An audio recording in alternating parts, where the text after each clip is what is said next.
Bom, nós temos visto aí que esse final de semana, se dá por comemoração à Páscoa. Mas você sabe realmente o que significa Páscoa?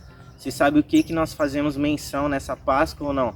Bom, primeiramente, algo que eu queria desmistificar para você, que Páscoa não tem a ver a respeito de um coelhinho, não tem a ver com chocolate, não tem a ver com nada disso.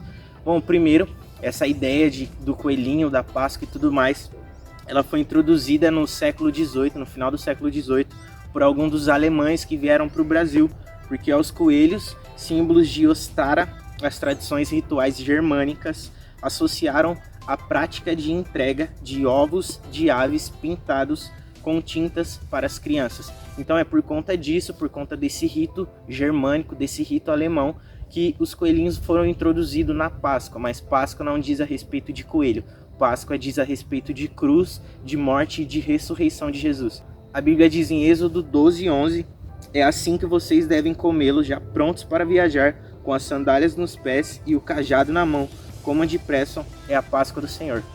Bom, então nesse contexto aqui, na história inteira, a palavra de Deus diz a respeito sobre os filhos de Israel. Então desde o princípio, a nação de Israel, ela era uma nação que foi constituída por Jacó. Jacó era Israel, e aí quando Jacó vai para o Egito, vai lá e fica com José para governar no Egito. Então vem as 12 tribos de Israel, que são os 12 filhos de Jacó.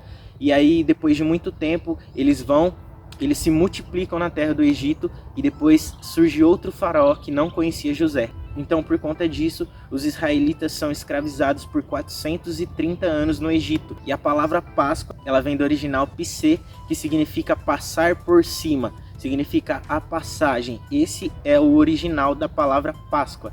Então, nesse contexto aqui, os filhos de Israel estavam sendo escravizados, e aí o Senhor promove a libertação dos israelitas do Egito. Então ele levanta Moisés, e aí ele dá uma ordem para Moisés: Moisés, essa é a minha Páscoa, sabe? Eu vou vir e vou matar todos os primogênitos do Egito. Então ele fala: somente aqueles que aspergiam sangue na viga das portas, esses eu não vou matar, esse eu não vou exercer juízo sobre eles. Então é necessário que vocês peguem um cordeiro sem defeito. E no versículo 5, a Bíblia diz que eles precisavam pegar um cordeiro sem defeito, sem mácula, sem ruga nenhuma, porque eram assim que eles deviam matar e sacrificar esse cordeiro, para aspergir desse sangue na viga das portas e para que eles também se alimentassem depois desse cordeiro. Esse sangue na porta fala a respeito de uma cobertura, a cobertura que estava debaixo de um sangue.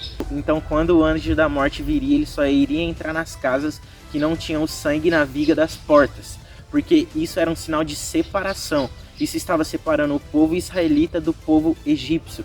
Então quando o anjo da morte vem, nessas casas ele não precisava exercer juízo, porque é como se aquele sangue estivesse dizendo: aqui esse sangue já purificou, aqui esse sangue já levou a ira desse juízo, e aqui você não precisa mais exercer juízo, sabe? Nós vemos no versículo 8 de Êxodo 12, fala a respeito de que esse cordeiro ele deveria ser assado, que ele também, você iria comer ele junto com pães asmos e junto com ervas amargas. Isso tem uma simbologia dentro desse contexto. Naquela época, quando você iria assar um cordeiro, você teria que pegar ele, abrir e colocar ele em formato de cruz, para que assasse ele totalmente por dentro.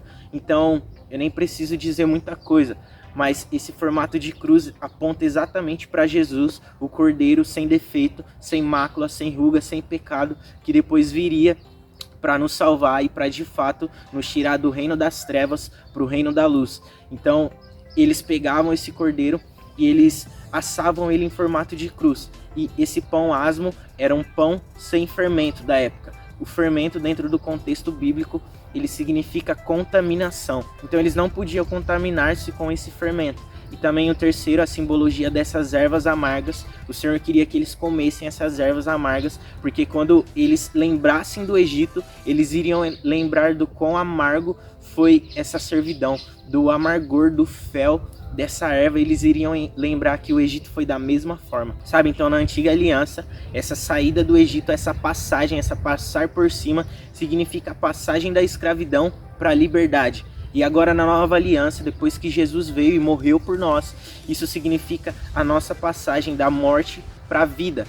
sabe? Páscoa não diz a respeito de nascimento ou de morte de Jesus, mas diz a respeito de ressurreição, porque assim como ele ressuscitou, sabe, dentre os mortos, ele nos deu acesso do reino das trevas agora para o reino da luz.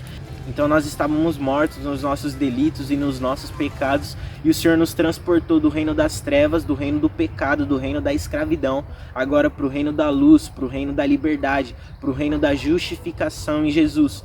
Sabe, então a palavra de Deus diz em Levíticos 17:11, porque a vida da carne está no sangue, e eu tenho dado a vocês sobre o altar para fazer expiação pela vida de vocês, porque é o sangue que fará expiação pela vida.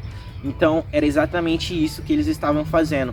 Então expiação significa perdoar, é esse ato de perdoar os pecados de alguém.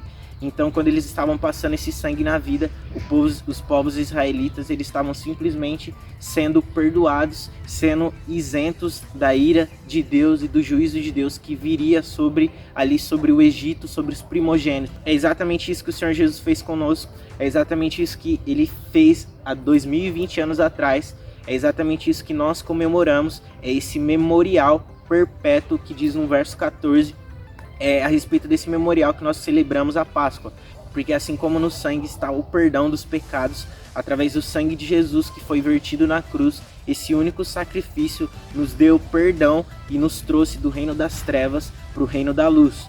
Eu espero que você possa ter entendido o porquê que nós celebramos a Páscoa, o porquê que nós comemoramos, sabe? A Bíblia diz no verso 14 que isso se tornaria um memorial perpétuo, e é exatamente o que nós temos vivido. Desde aquela época até hoje nós celebramos a Páscoa, mas que você possa entender que Páscoa não diz a respeito de coelho ou de chocolate. Páscoa diz a respeito de um Deus que se fez homem, que morreu e que ressuscitou por você, para que agora você não andasse mais no pecado, você não andasse mais numa vida de morte, mas para que você tivesse acesso à vida e à ressurreição de Cristo.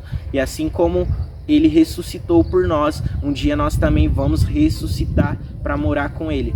Sabe, o convite dele para você é que não só que você entenda o que ele fez por você, mas é para que também você queira nascer de novo, você queira ressuscitar do domínio do pecado, agora para o domínio da justiça e para o reino de vida, para o reino de paz, justiça e alegria, que é o reino de Deus.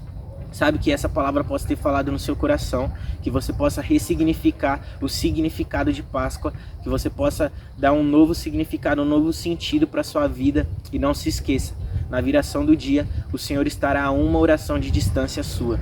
Deus abençoe.